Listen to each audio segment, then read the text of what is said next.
Olá, nono ano, vamos começar então a semana 5, na página 6 do livro didático de vocês, tá? Então, o subtítulo é Viver não é preciso. Aqui vocês vão fazer uma leitura para melhor entendimento, tá? Aqui na página 6, então, tá explicando que os europeus acreditavam na existência de novas terras para além da imensidão do horizonte. Mas para chegar nessas novas terras, eles precisavam navegar. Só que eles temiam com o que eles iriam encontrar, né, durante a navegação e depois quando chegassem lá ao fim da navegação, né, ao atravessar os oceanos lá. Porque tinham lá os mapas que os cartógrafos faziam, né? E onde as pessoas relatavam o que eles encontravam lá. Eles falavam que era a compilação, né? Que são junção de elementos de monstros que eles acreditavam ter lá e que seria a dificuldade que eles teriam para atravessar. Embaixo da imagem lá, então, o nome da imagem aqui do mapa seria Maravilhas do Mar, então as coisas, as dificuldades que eles passariam para chegar nessa tal dessas novas terras aonde eles desejavam, né? Ainda que duvidemos da existência ou das características de alguns seres representados na imagem, é possível compreendermos os sentidos dos marinheiros no início da modernidade. Afinal, o que pode ser mais amedrontador que o desconhecido? O que pode haver além daquilo que conhecemos? O velho em novas roupagens? Algo absolutamente novo? Ou algo que jamais poderíamos sequer imaginar? Por outro lado, a vida de cada um de nós pode ser comparada com a aventura cheia de riscos compreendida pelos viajantes daquele período. Isso porque conhecemos o ponto de partida da nossa jornada pela vida, mas desconhecemos o ponto de chegada, assim como as rotas que seguiremos em nossa viagem e os percalços que enfrentaremos pelo caminho. Pense nisso durante a leitura do poema apresentado a seguir. Então, a gente sabe de onde a gente está partindo, mas não sabe que até onde a gente quer chegar, o que a gente vai enfrentar, não é mesmo? Na página 7, então, do livro de vocês, Conexões. O poeta português Fernando Pessoa viveu no fim do século XIX ao início do século XX e tornou-se um dos maiores nomes da literatura ocidental. As grandes navegações de Portugal são mencionadas na obra desse autor, em cujos escritos, é frequente a presença do verbo navegar. Em um de seus poemas, ele citou uma frase atribuída ao general romano Pompeu sobre navegar e viver.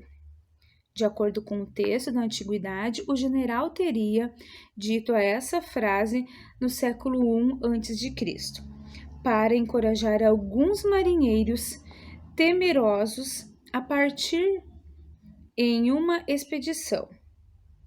Conheça um trecho do poema em que ela é resignificada por Fernando Pessoa, tá? Então aqui a gente tem o poema Navegar é Preciso. Navegadores antigos tinham uma frase gloriosa: navegar é preciso, viver não é preciso. Vamos entender isso. Quero para mim o espírito dessa frase, transformada a forma para a casar como eu sou. Viver não é necessário, o que é necessário é criar. Não conto gozar a minha vida, nem gozá-la penso, só quero torná-la grande. Só quero torná-la de toda a humanidade, ainda que para isso tenha de perder como minha, né? Que não fosse mais dele. Vamos entender então.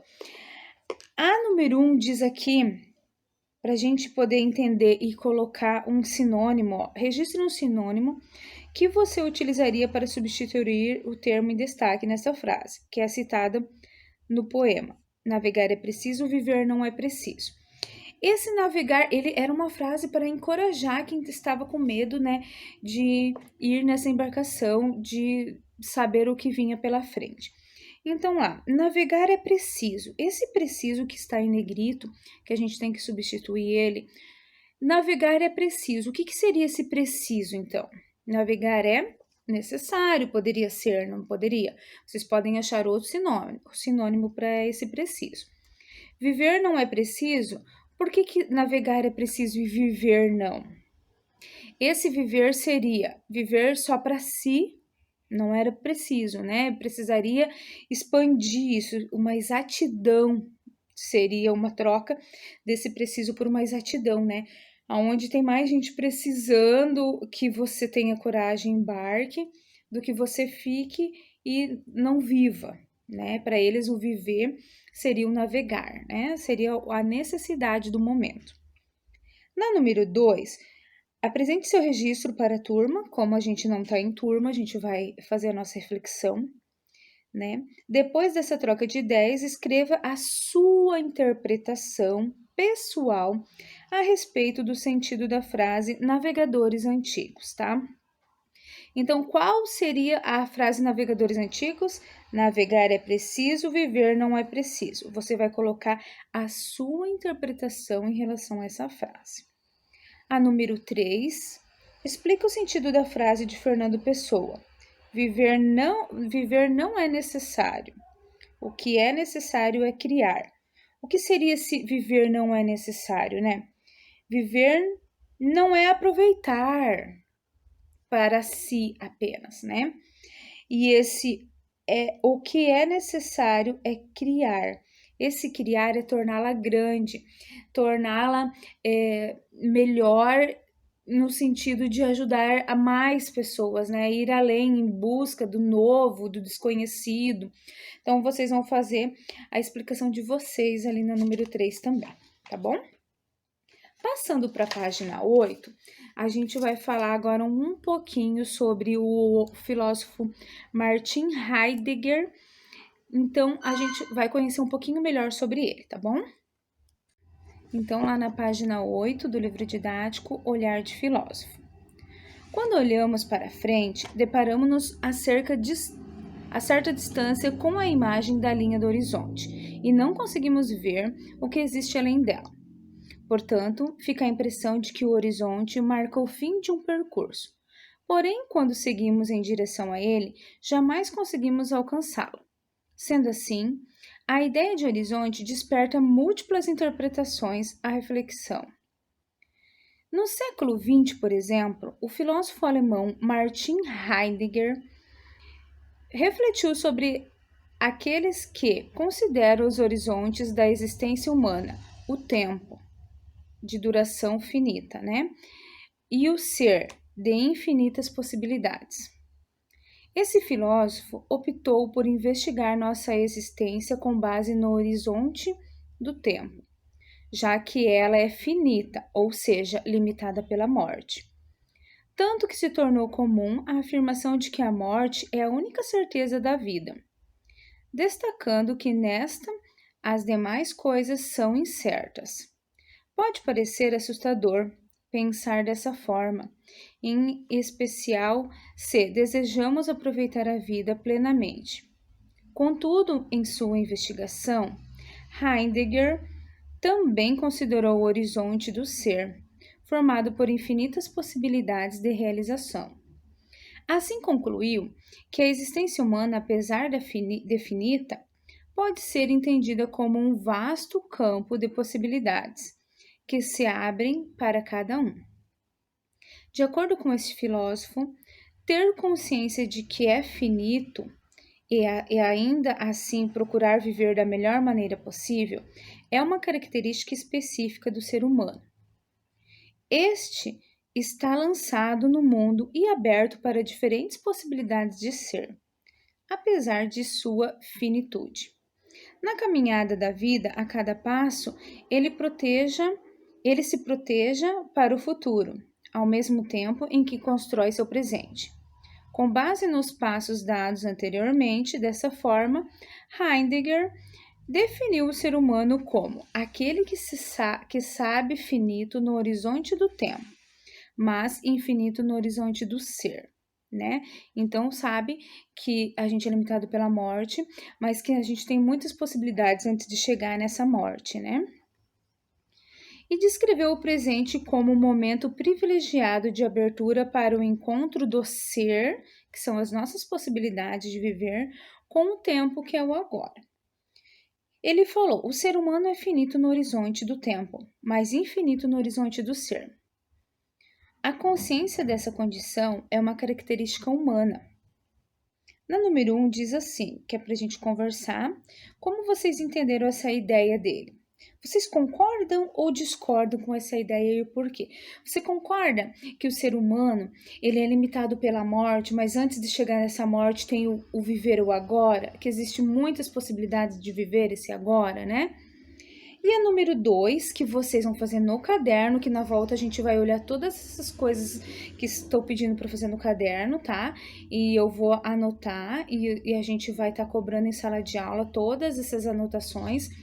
Vocês vão colocar o dia de hoje, página número 8 do livro didático, questão número 2, e na volta eu vou estar olhando o caderno de vocês, tá bom? Relacione as ideias de Heidegger com as de Fernando Pessoa, expressas lá na página 7. Peguem as duas ideias, então, façam uma relação entre elas lá no caderno de vocês, que na volta eu vou estar olhando. Página 9, na reflexão divertida, então. Vocês vão refletir sobre a relação do ser humano como um horizonte do tempo, né, conforme o filósofo, caracterizado pela finitude, e como horizonte do ser, caracterizado por infinitas possibilidades. Concluiu que ambos se encontram no mesmo momento, né, no presente. Então, a linha número 1 diz assim: preste atenção a esse exato instante, agora, quando vocês estão aqui agora, esse instante. E depois responda as questões. Letra A: quanto durou aproximadamente tal instante? Quando eu falei para vocês agora, nesse instante, demorou segundos? Fez vocês pensar mais, demorou mais tempo? Qual foi o tempo que durou? Este instante é o mesmo que o primeiro? Esse instante de agora é o mesmo que o primeiro que eu pedi para vocês? Vão anotando, fazendo as anotações de vocês. Letra C: quantos instantes se passaram durante essa atividade? Durante toda essa aula, quantos instantes passaram para vocês? O primeiro instante quando você falou isso, o segundo quando falou isso. Quantos foram esses instantes? D: o que a reflexão sobre as questões anteriores revela acerca do tempo? O que o tempo ele nos revela? O que vocês concluíram? Façam lá a conclusão de vocês. Cada momento, cada instante é um momento único, de mudanças, de possibilidades. Façam lá a interpretação de vocês. E a número 2 e última diz assim: o desenvolvimento tecnológico aumentou a velocidade no deslocamento das pessoas e na comunicação entre elas. Sendo assim, necessitamos de um tempo cada vez menor para estar diante de novas possibilidades. Você acredita que isto interfere na percepção do momento presente? Justifique sua resposta, tá? Façam uma leitura novamente. Se ficar dúvida, entre em contato comigo no particular. Leiam novamente e respondam. Façam até a página 9 do livro didático de vocês. Combinado, nono ano? Beijos, dúvida, entre em contato com a prof, tá bom? Tchau!